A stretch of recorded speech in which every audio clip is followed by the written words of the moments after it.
Bismillahir-Rahmanir-Rahim. Let us recite salawat in the holy name of Nur Mawlana Shah Karim ul-Husaini Hazir Imam. Allahumma salli ala Muhammad wa ali Muhammad. Mu'mineen, since 11th of July 2007, Ismaili history is recording the golden jubilee of our 49th Imam, Nur Mawlana Shah Karim ul-Husaini Hazir Imam, Salawatullahi alayhi. This golden jubilee has brought many blessings for the worldwide Ismaili Jamaat. Amongst these blessings is the good news that Mawla Khudawan is going to bless as many Jamaats as possible with his Zahiri Nurani Didar.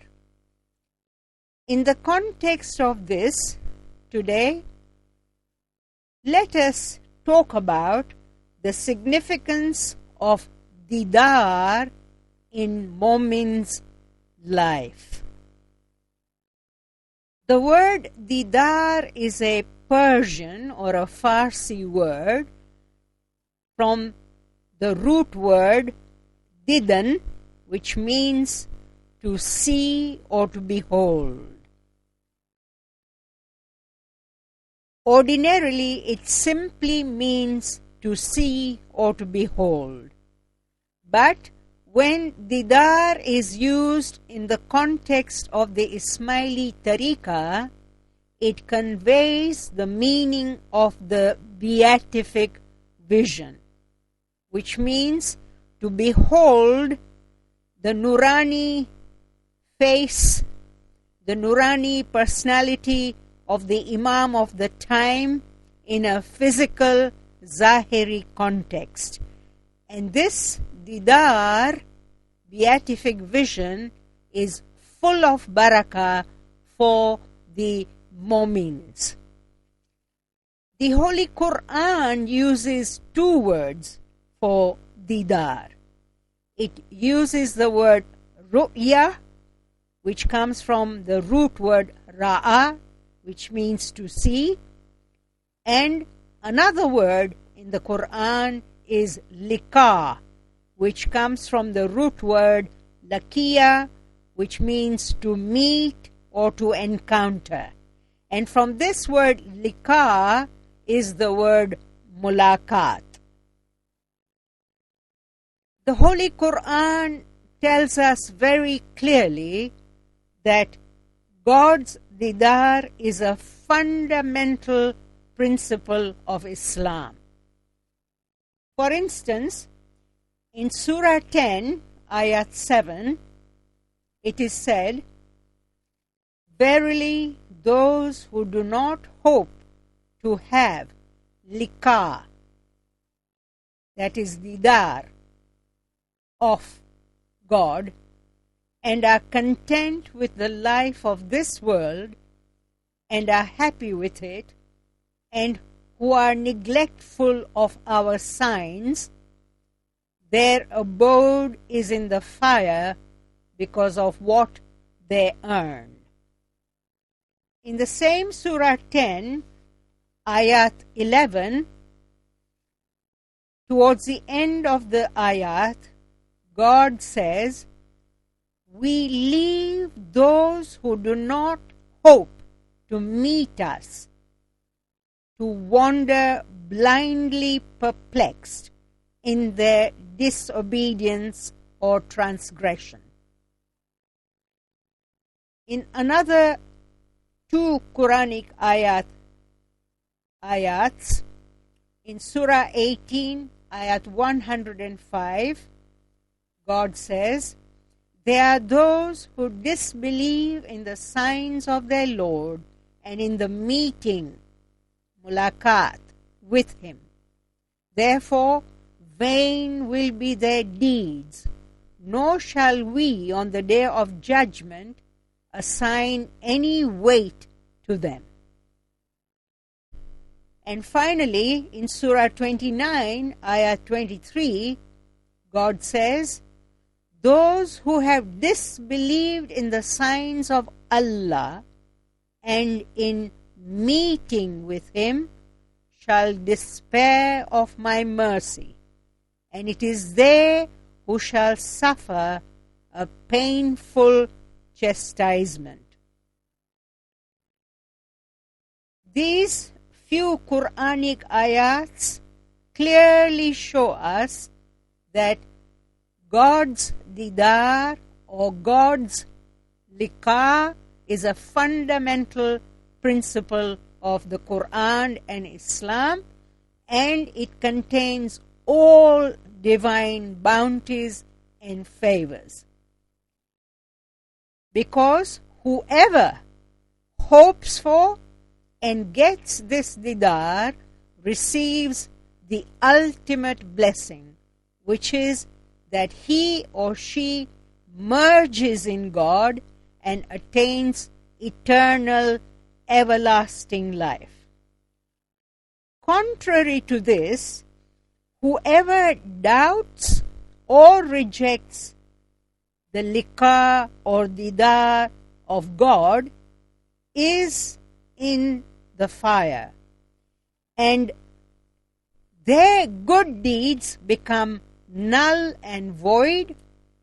They despair of God's mercy, and they wander around in perplexity. This introduction shows that in Islam, according to the Quran, the Didar of God is very, very significant for mumins.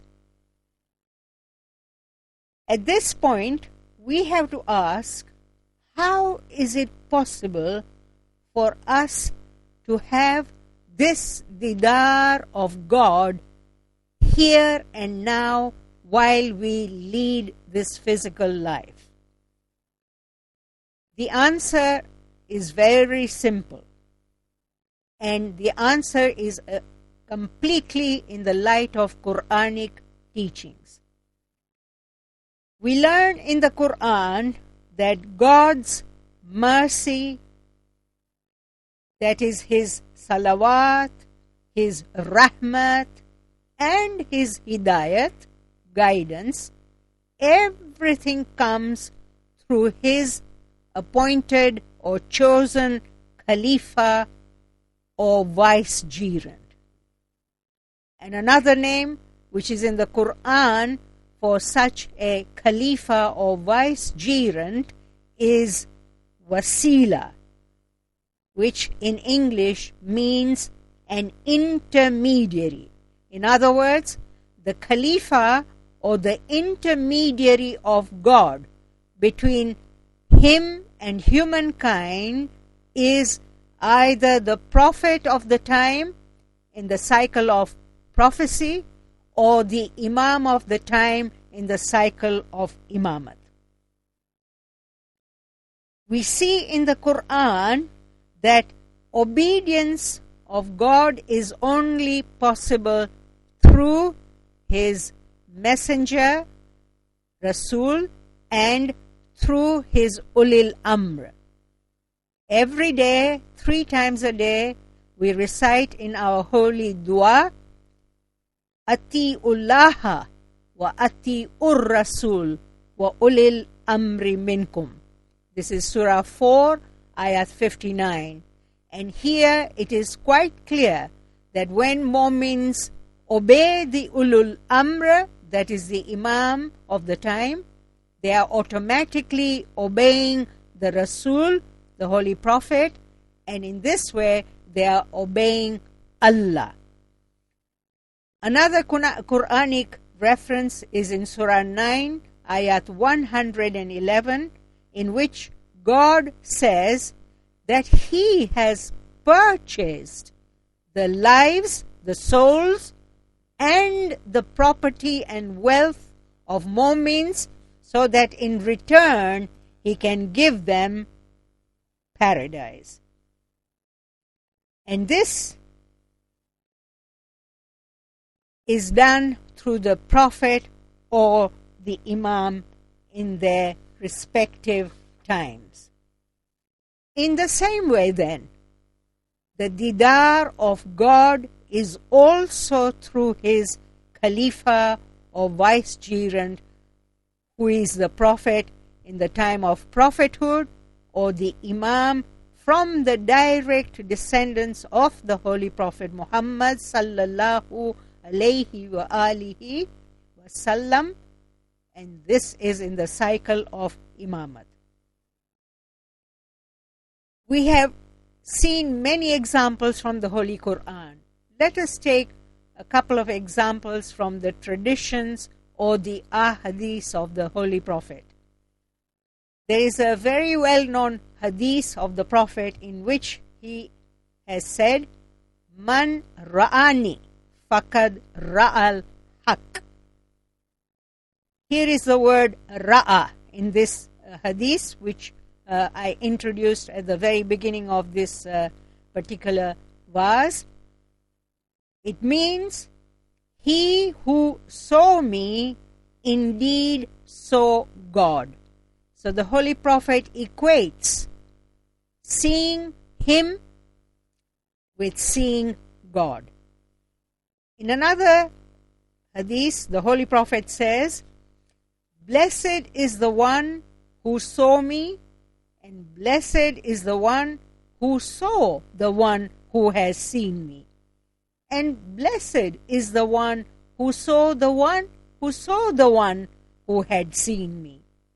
This particular hadith is from the Al-Majalis Al-Mu'yadiyah, which is the series of lectures written by our great Fatimid Hujjat Sayyidina Al-Mu'yad Fiddin Shirazi. Then there is a third hadith in which the Holy Prophet refers to Hazrat Ali, and he says, An-nazar ila wajhi Ali ibada. To look at Ali's face is ibadat. To summarize this particular verse about the significance of Didar in the life of mumins, we can say that Didar is highly significant in our physical lives, because that Didar is the forerunner of the Didar when we leave this world physically. The Didar is the highlight of a mu'min's life. The Didar is what throughout history mu'mins have yearned for, longed for, prayed for, implored for, beseeched for, done giryawzari for. And we have many examples from our devotional literature, from our ginans and qasidas, where we see how peers and sayyids have articulated that longing for Didar in their ginans and qasidas. So Didar, Zahiri, Nurani Didar, is something which mu'mins have always prayed for. And when a Jamaat receives the great good news that a Zahiri Nurani Didar is to take place in their country, then there can be no greater happiness than that for such mu'mins. In our next verse, inshallah, we shall look at how we should prepare for such a Didar. In the meantime, let us humbly pray in the holy huzur purnur of Nur Mawlana Shah Karim ul Husaini Hazir Imam. Mawla Khudavan, give Jamaats everywhere a deeper and a batini esoteric understanding of the significance of your Zahiri Nurani Didar, Mawla Khudawan accept the supplications of all mumins everywhere to receive your Nurani Zahiri Didar.